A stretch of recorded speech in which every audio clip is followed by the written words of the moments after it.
Assalamu alaikum everybody, welcome back to another episode of the Mahdiya podcast, dedicated to the master of the era, As-Sahib al-Asr wa Zaman, Ajallahu ta'ala Faraj al-Sharif.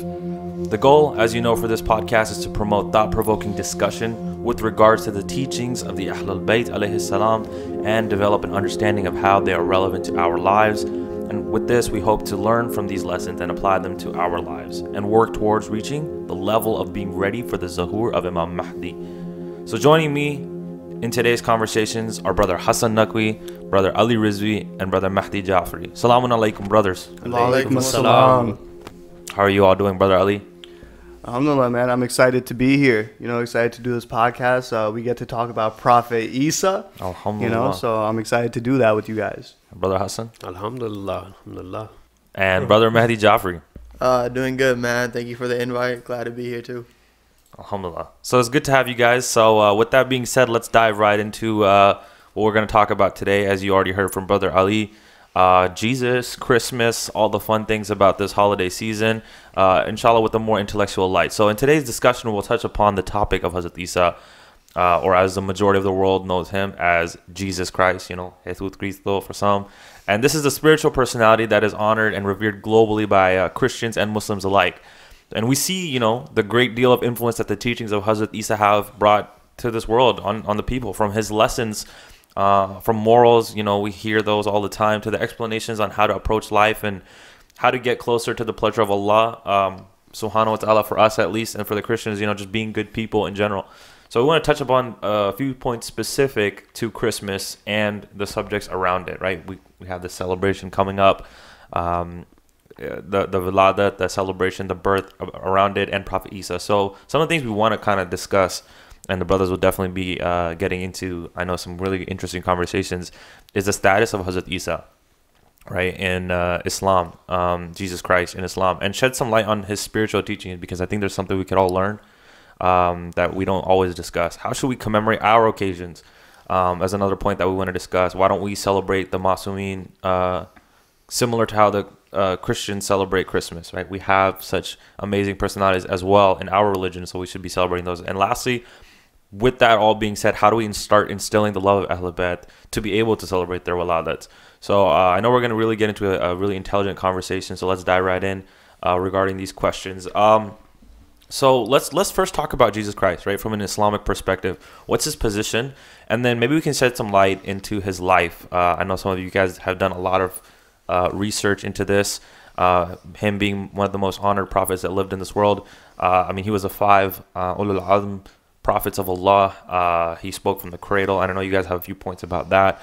And then we're going to talk about all of his virtues and things like that. So to dive into this question, I want to give the stage to Brother Ali. I know you were raving about this book that you read. So why don't you tell us a little bit about kind of what's the details of that, and then maybe we can dive into the status of Prophet Isa.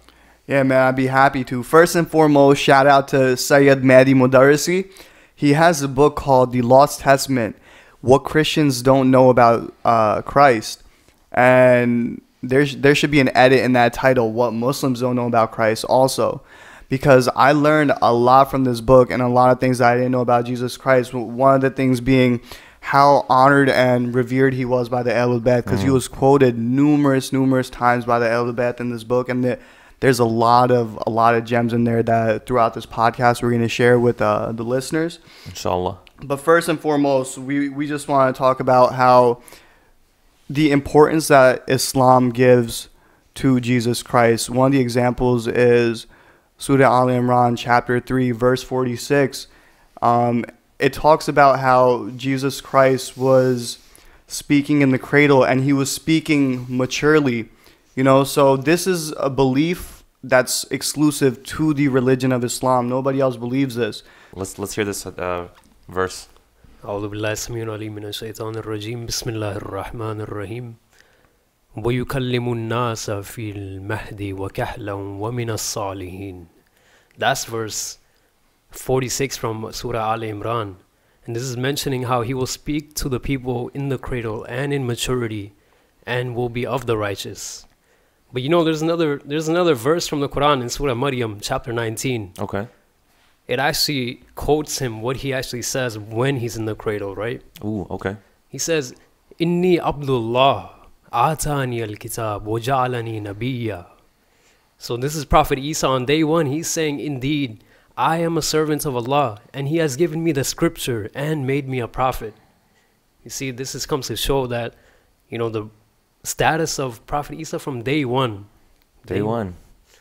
And he was aware that he was a prophet at this age while he was in the cradle, which is really interesting. So that just goes to show Prophet Isa just isn't this normal person, he's a messenger of Allah, one of the messengers of the divine book, and he has a very high status within the fold. He's of aware Islam. that he's a prophet. I mean, that's already a status elevation. That's amazing. Hadith verse. Sorry.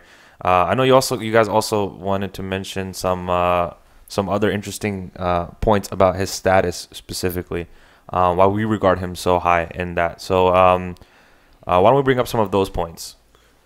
So I actually had a few other verses that we could refer to, right? Okay. And this is from Surah Al Imran, this one as well, verse 45, right before the other one. Okay. And this is just to kind of give you the scenario. This is when the angels are speaking to Maryam, right?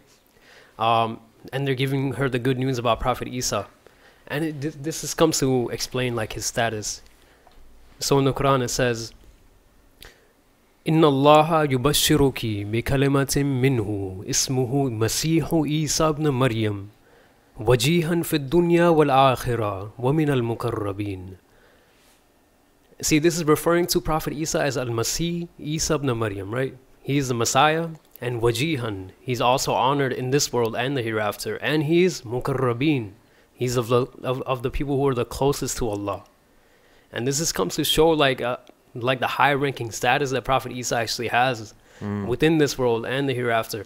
And another verse from Surah Maryam, ayat number 21. Okay. And this is showing, let me just read it. وَلِنَجْعَلَهُ آيَةً لِلنَّاسِ وَرَحْمَةً مِنَّا. Right? And so this is also the angel explaining that Prophet Isa is made as a ayatan linnas. He has a sign to the people. وَرَحْمَةً مِنَّا. And he is a mercy from Allah. That already goes to show you how not even just Prophet Isa, but the family, the close family around him, similar to how the Prophet had his Ahl Bayt around him, they just elevate the status even more because they talk about all these kinds of things.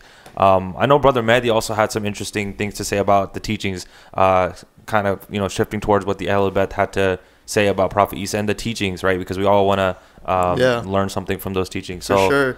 I mean, Brother Hassan, Brother Ali already kind of mentioned how great of a person Prophet Isa is in the eyes of a lot of Muslims and to us. But what a lot of us don't kind of always see is the teachings that he gave to the people, not only to his followers, but also what we can take from him. And a lot of those teachings really reflect kind of from what the Ahl Bayt have taught us, whether it comes to spirituality, how you look at society. A lot of the teachings of Imam Ali on government, how to give back to people, what Imam Hassan also taught us. A lot of those things you see reflect back in the teachings of Prophet Isa. And just one of the hadiths that I kind of found from also the Lost Testament was one from Imam Ali that he narrates from Jesus Christ, and it goes like this: one who does not purify his crop from grass, it will grow such that it will overwhelm and corrupt it. The same is true for one who does not remove the love of this world from his heart.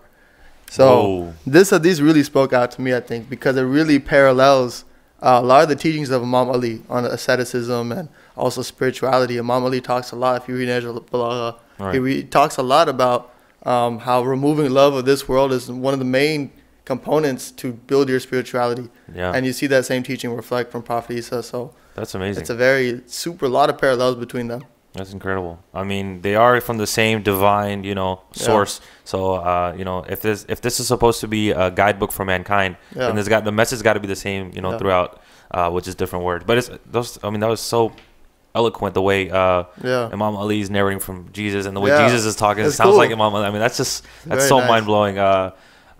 So any other interesting things that you guys may have found in the book? I know the Lost Testament is a wonderful gem. Definitely go check it out if you guys get a chance. But maybe we can share a few more points from that.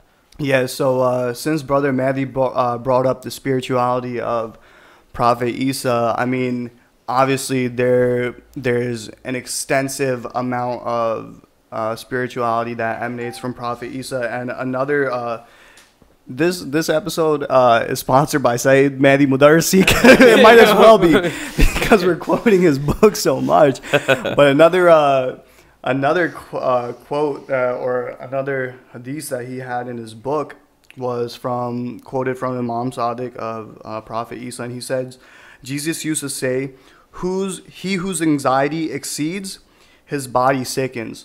Look at the foresight of Jesus Christ here. You know, like have you ever seen one of your friends and you can tell like they've been down and you see it in their face? They look a little bit more pale. They look like they've lost weight. So this is an epidemic that has struck a lot of us in our youth, you know, struggling with anxiety, struggling with depression. When that anxiety exceeds, when you let that become a part of you, your body will sicken from that. So this is to debut those who say, you know, anxiety or depression, like, you know, it's all in the head. Let's be clear that Jesus Christ said it, not me, that it does sicken your body. So it is real. Wow. That's amazing. So now we're getting to like the practical elements of things. So kind of just from transitioning from practical elements of like his teachings into the real world, I kind of want to go over to why we don't have celebrations. I mean, Christmas is right around the corner. For those listening after Christmas, you just had celebrated Christmas. For some of our Christian friends, and if you're Muslims, you just kind of, you know, waiting around for Ayam Fatima or something, you know, Islamic to happen. But for those who did, you know, feel the seasons greetings around the air, or you were at work and someone wished you a happy holidays, you know, everyone's just so excited, everyone's so happy. So I guess the point that we want to cover today on kind of relating to that and that season is, why don't we have the same sort of uplifting and, you know, very happy and just joyous? And I mean, we're not going to go around and do Christmas carol manqabats, you know. I'm not saying we have to do that, you know? But like the same happiness, the same joy. So we don't feel that, right? I mean, I know like a lot of us have a Pakistani Indian background, Irani, Iraqi background, right? And a lot of that is culture. Like you go to the masjid and everyone is already shit. But here it's really not that case, right? Like we have to like try and make an effort to make it super spiritual and joyous. You know, we got to go out and get like birthday cake from Imam Raza, or, you know, like you got to do something on your own, because it's not out there. It's not, they're not like, you know, shots being fired and all kinds of celebrations, you know, all these kinds of things. So I kind of want to get into that. Maybe we can, I know, Brother Hassan, you have some hadiths for that. Maybe you can start with one of those on how we should celebrate. Yeah. So, you know, I was actually going to explain like some of the commands that the Prophet has given us, you know, in order to celebrate. He actually commanded us to celebrate on many occasions, you know, especially Eid al-Ghadir. And we'll get into that later on in the podcast soon. Okay, for sure. But one of the hadiths I would like to start off with is the Prophet of Allah, when he said, "Give gifts to each other, since this will eliminate hard feelings and remove any bad feelings and leftover animosities." Right? Ooh. So this is the Prophet commanding us to give gifts. And, you know, part of like this whole celebration, really, like, I feel like, you know, we can really take some of these teachings from Rasulullah and apply them to our lives. And inshallah, we'll touch upon a few more later on. Okay. But I feel like the celebrations, they really need to move past the mosque, right? Like, we need to actually have the celebration internally, like, you know, within ourselves, and that just kind of externally gets expressed at the same time. Yeah. But it's got to be within us from the beginning, right? We can't, it can't be like we go into the mosque and, you know, it's all like manqabats playing and, you know, it's like a nice vibe and stuff, but when you step out, it's all like gone. Yeah. Like, It can't be only Eid at the masjid. yeah, exactly. Put that on a t-shirt. Yeah. That's a good one. And you know, like developing that environment. That's I'm gonna touch upon that. We're gonna touch upon. Yeah, I feel like in terms of like what we can do, we got to talk about a lot of that stuff. But maybe from a societal perspective, and I don't know, maybe Mehdi, you can also answer this a little bit. Like, why don't we have that feeling? Maybe you can kind of explain. I think there's a lot of. I know we talk about it sometimes, even off the podcast. Like, you know, I wish we could do more stuff, and the community was more like this. But why is that there? I know you guys went to a really great speech yesterday, and you heard the Mullah talking about a few of those. So maybe you could bring some of those up. I think, you know, the big thing that as youth, what we kind of see now, kind of examining and really critiquing our own kind of community, is that like Brother Hassan said, you got to really internalize it. And it kind of starts with one person, and it kind of spreading that same love. Like for instance, I know one example that we were talking about earlier was, it might be a Walada day, and it doesn't, like you said, it doesn't start till you get to the masjid. But say you see your friend at school, or you see them at work, say Eid Mubarak to them, make their day like that, start off the day with that kind of joy, and that's where it builds from. Then when that person goes home, they have that same energy. They apply that same energy to their kids. They apply it to their brother or their sister, their parents, and everyone in the family. It starts with that family unit, and it grows and it spreads. Absolutely, man. And so there's a lot of, you see that with Christmas a lot. Yeah. People wake up and it's Merry Christmas, and exactly. we could also, take some of those teachings, apply them to our own Waladas and whatnot, and apply that and make it the next step to what we need in our community itself. So yeah, our Sundays, if it's like a Walada, it's like Assalamu alaikum, I want paratha kebab, and then like you start your day normal. We don't have that joyous feeling. I know some of us do, like in our closer circle of friends, but in terms of the general community, general youth, I don't think that vibe is there. I don't think that hype is there. For us, it's like, yo, bro, it's Imam Hassan's Walada, or it's a Ghadir day, let's go do Amal. Even before we get to the masjid, it's the hype is already there. And also I want to build on top of what Brother Mehdi was saying, and how he's talking about, to build that hype, you got to talk to your friends outside the masjid, give them Mubarak and salams and everything. And similar to like, it doesn't just have to be with your friends. You can wish, give well wishes to your Christian or Jewish neighbors, because this is a day that you're happy on. Let's put them on. So, I mean, when I'm at work and, the holiday season comes around, obviously, like, I'm the brownest dude ever. I look like I'm from Pakistan. They know I don't celebrate Christmas, but they tell me Merry Christmas anyways. Happy because, holidays, they want to share that feeling. And we want to share that feeling too, because, days like Tera Raja, 15 Shaban, those are days that make us happy, and that's happiness that we want to share with other people. Absolutely. So that just comes down to, building up the hype, not only amongst us, but with our community. Yeah, for sure. Yeah, and also like a lot of the teachings of akhlaq, about the morality, there's a lot of parallels between the teachings of Prophet Isa, Jesus Christ, and Rasulullah. Yeah. Yeah, I know we mentioned earlier too. Yeah, and actually, like, Prophet Isa, like, I'm in my workplace, right? Okay. And I'm like probably like the only Muslim there now. And my coworkers are like, "Hey, you celebrate Christmas?" I'm like, "Of course, it's Prophet Isa. We believe in him. We believe that he's a Messiah. Right. We believe that he's going to be helping Imam Mahdi in establishing peace in the world at the same time, right? Exactly. That's like his mission right there. And, absolutely. Yeah, and this really like comes down to showing like how teachings of Rasulullah really are being applied in our lives.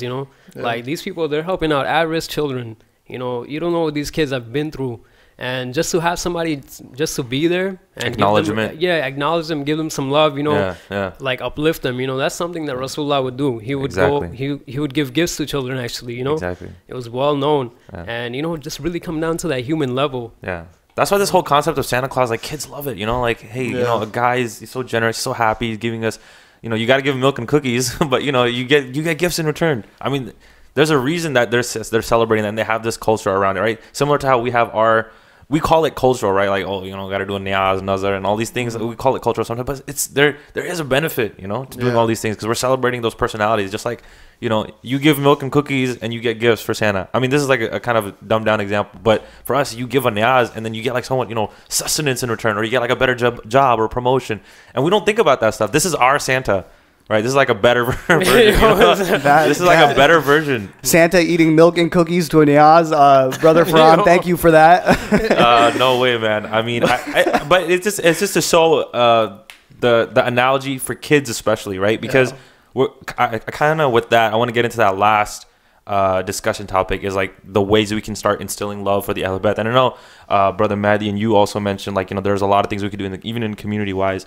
And then Brother Hassan is saying, like, that parallel, bringing that personality into our lives makes it practical, right? The idea of hyping someone up, a personality like that, to that level, like, hey, Santa gives you gifts. Well, Allah can give you a lot of things through the Ahl Bayt, right? We have this concept, but a lot of our kids don't believe in that hype.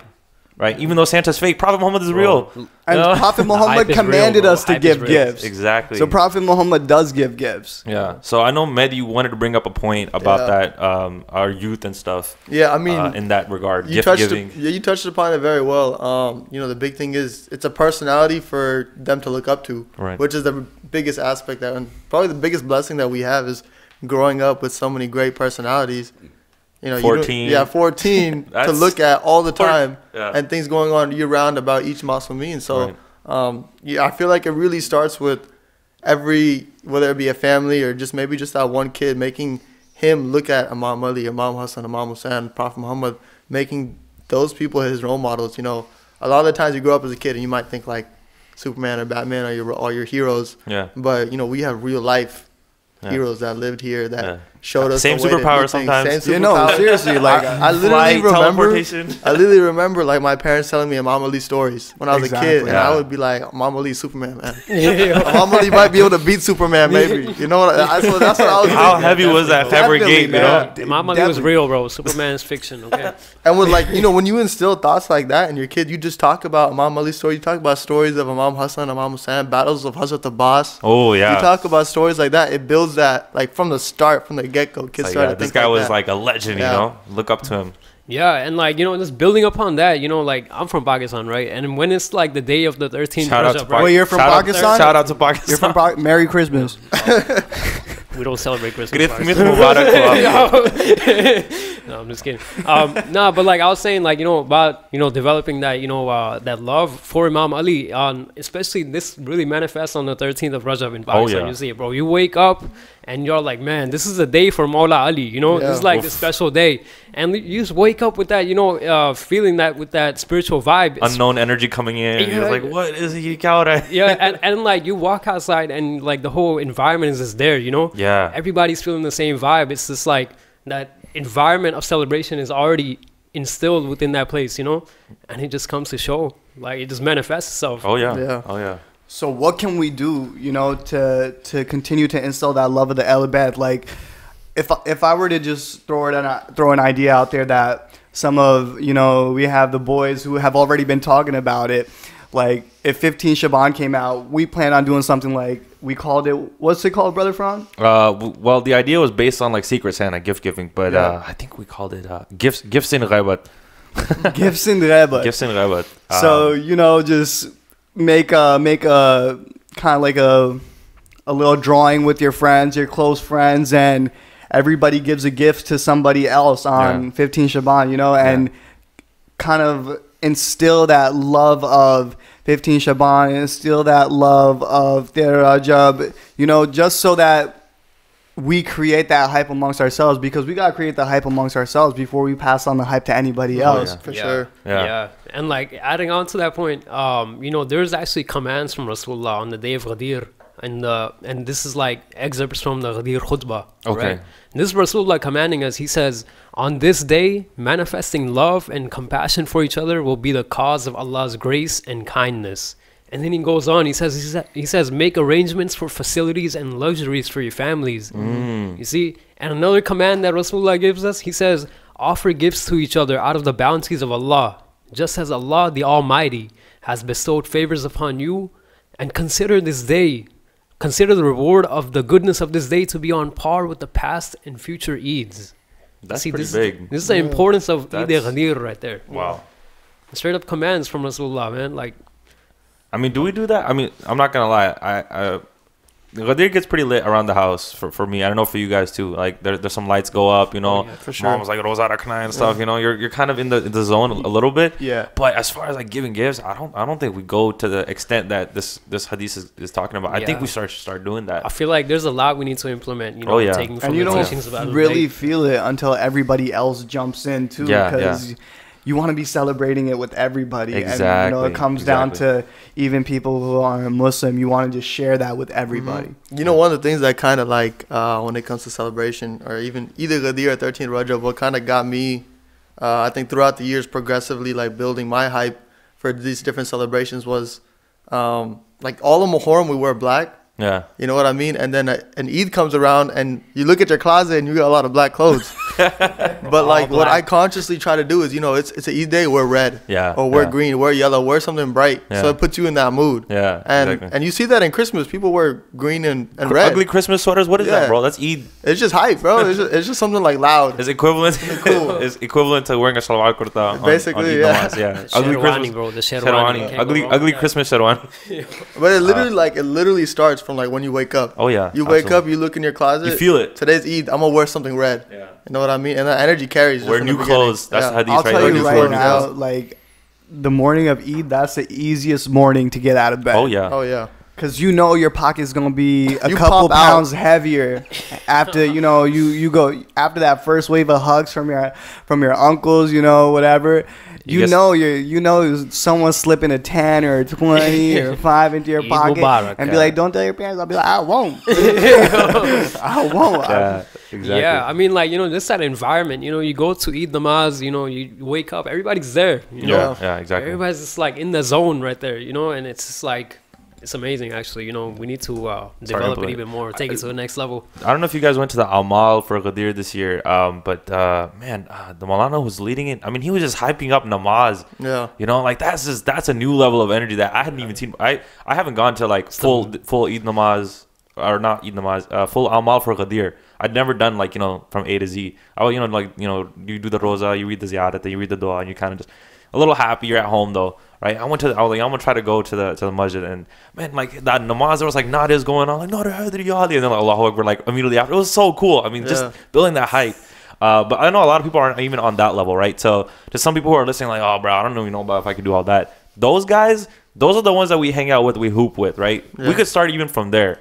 You know, like, hey, let's come over to my house on Terajab. Don't even tell them it's Terajab, but then when they come over, like, yo, it's Eid, let's do something. And they'll be like, what are you guys talking about? And then, you know, we hoop, we have a barbecue, you know, just little things like that. They start adding up. They start building up. The only problem with that is you're asking your brothers to hoop on Tera Rajab, and that's a day of celebration, and I don't want to put anybody in the hospital that day. Don't want to break just any kidding. ankles on that day, bro. You gotta be careful. Just kidding. Yeah. No, but Go easy on them, okay? I mean, but one of the things you did mention that I like is like, you know, barbecuing or coming over to eat. yeah. Because it's such like one of the big things that Prophet Muhammad, the Imam Salih have a lot of hadiths on. Every time a new successor was made, you know, by Allah, decreed by Allah, this is the new Imam, there would be a feast. Ooh. Right? Because it was a day of enjoyment. It was a day of celebration for them. It was this Man. is the new generation. This is the new Imam to come. And it was like a big day. And so we can, and to feast, man, I know we all love to eat. So that we can easily like invite your boys over, come eat Yeah. with them. Yeah, Tell them that- to come over. That'll definitely help instill the love of the Ehlul Yeah, I know we started doing that recently for 15 Shaban. So actually, we had a brother whose house we just invited, like a brother who's centrally located. We just had all the guys come over, right? We're like, it's just a Jashan, right? But when they came, and you guys know this, you guys were there. Yeah. These guys came in and they were like, oh, you know, we're eating pizza, you know, fried chicken was there. Yeah. You know, everyone was just having a good time. And then like the Jashan starts, and then we showed them like a video on Imam Zamana, and they're like, oh, okay, you know, this is kind of cool. You know, I could do this stuff. It was very practical. And then they just kind of got into the zone. I mean, some guys were still, you know, not quite into it, but just being in that environment, like you said, you know, being in the environment of the masjid, being in the environment of the house where the celebration is happening, that gives you the hype. Like, oh man, these guys are celebrating, you know, the guys that I go to class with, the guys that I go to work with, you know, all these, they're celebrating too. Like, why are they so happy? And then they start, you know, questioning maybe, you know, and then they start getting into like, maybe I could, you know, start implementing this in my life. Maybe I'll invite the guys over for barbecue pizza and, you know, all this stuff next year. And it just grows from there. Yeah, really. I mean, that's spot on right there, you know.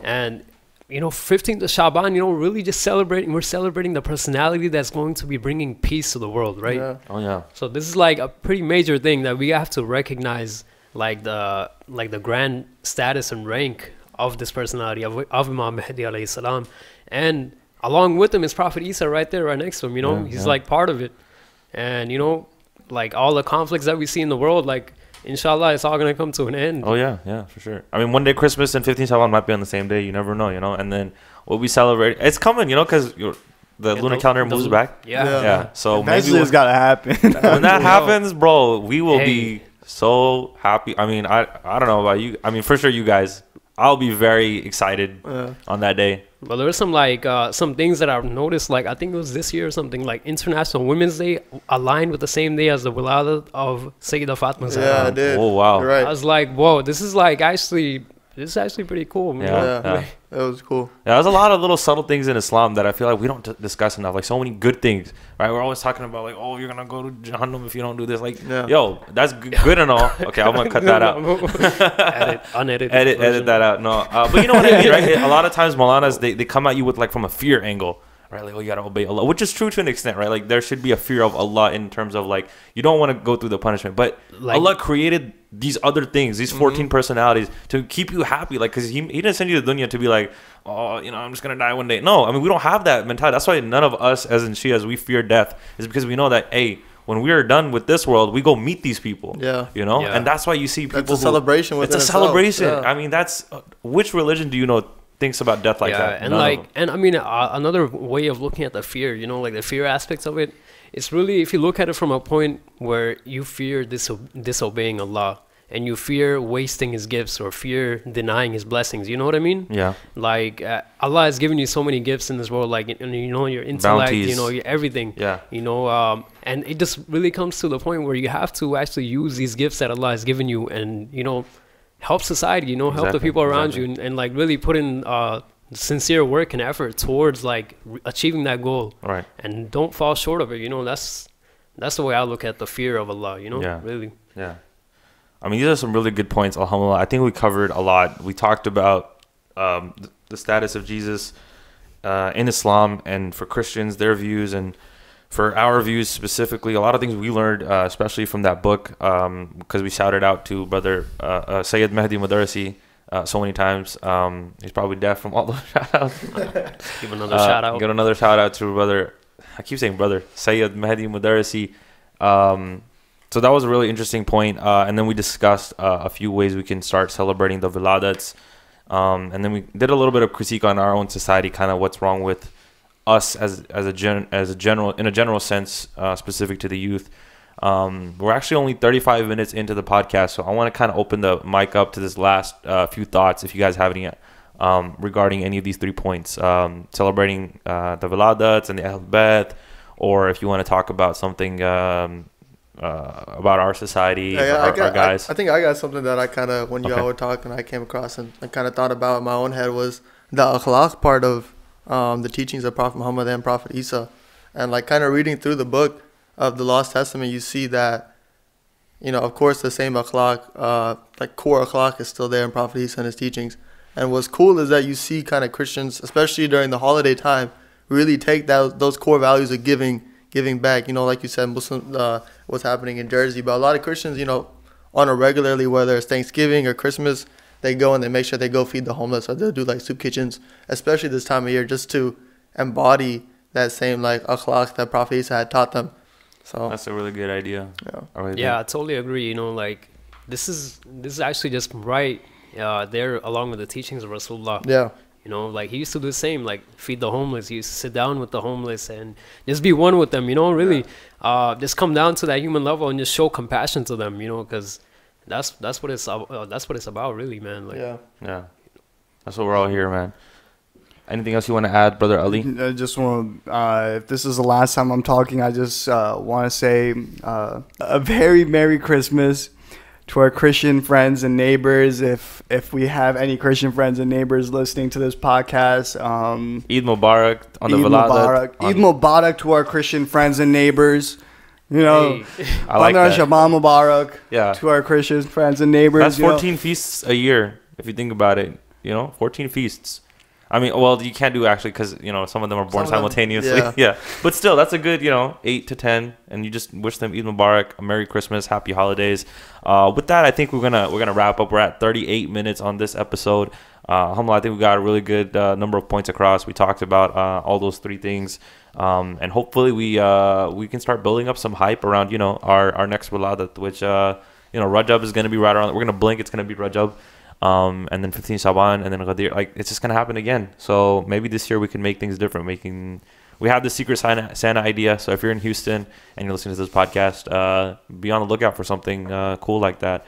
You might just get a gift from the ghaib. Whoa. And so lastly, we just want to again mention that all these episodes will be available on YouTube, YouTube's podcast, Spotify, SoundCloud, all the platforms. And then we also want to take in some feedback from you guys, the listeners, on some ideas that you guys want to, some things that you may want to hear about, things about Islam, because this was an eye-opening thing for me, listening to you guys talk about Jesus Christ in such a new light. So I'm sure the listeners have their own ideas. So if you have any of those ideas, comment down below, subscribe to our channel, all that fun stuff, or don't. Inshallah. With that, we take our leave. Thank you, brothers, again. Assalamu alaikum wa rahmatullahi wa barakatuh. Wa alaikum assalam. Wa rahmatullahi wa barakatuh.